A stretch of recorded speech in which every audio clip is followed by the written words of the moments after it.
विभाग एफ का प्रश्न 5। निम्न सूचना पर से कुल खर्च की विधि और पारिवारिक बजट पद्धति से वर्ष 2015 का सूचकांक ज्ञात कीजिए और दोनों सूचकांक समान हैं या नहीं वह बताइए। ओके, तो हमें यहाँ पर टेबल दी है, लेकिन इसमें जो मूल्य हैं उसमें हमें थोड़ा चेंज करना पड़ेगा। देखो कैसे, जो यहाँ पर मूल्य दिया है वो 20 किलोग्राम का दिया है।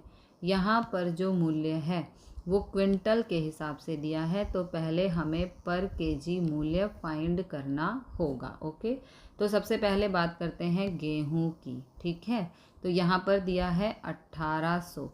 अब एक क्विंटल में 100 किलो होता है, इसलिए 100 से भाग करेंगे तो ये आ जाएगा 18। ओके, फिर चावल, इसको यहाँ पर 700 दिया है, तो 700 को भाग करेंगे 20 से, तो ये 35 आएगा। यहाँ पर 1 किलोग्राम है, यहाँ पर 1 किलोग्राम है, इसे चेंज करने की ज़रूरत नहीं है।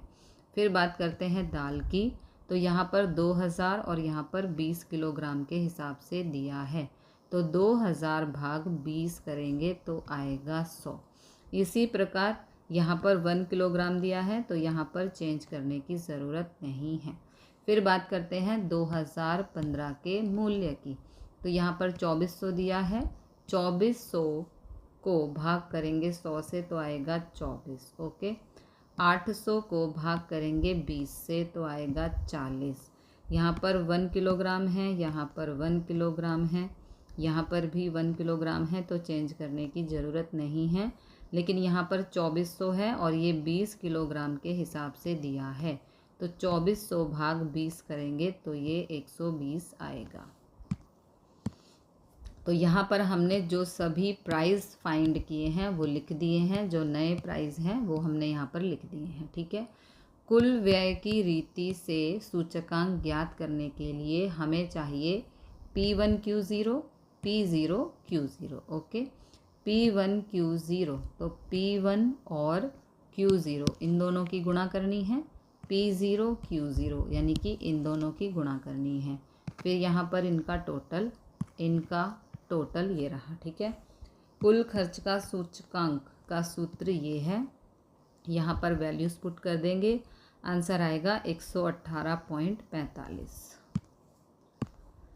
पारिवारिक बजट पद्धति से सूचकांक, तो यहाँ पर ये टेबल हमें बनानी है। सबसे पहले यहाँ पर भारांक ज्ञात करना है, यानी कि W, वो होता है P0Q0 यानी कि इन दोनों की गुणा। ओके, फिर इन सब का टोटल यहाँ पे करना है, और यहाँ पे इंडेक्स फाइंड करने के लिए सूत्र होता है P1/P0 गुणा में 100। ओके, तो P1 यानी कि ये 24 ये वाला, अपॉन में P0 यानी कि 18 गुणा में 100।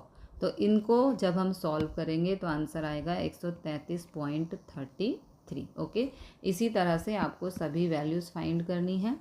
फिर IW यानी कि I और W को गुणा करना है, तो ये आंसर आपके आएंगे, और इन सब का टोटल फाइंड करना है, जो ये रहा। ओके, अब पारिवारिक बजट पद्धति का सूचकांक, इसका ये सूत्र है, यहाँ पर वैल्यूज पुट कर देंगे तो ये आंसर आएगा। ओके, कुल व्यय की विधि और पारिवारिक बजट पद्धति का सूचकांक समान प्राप्त होता है।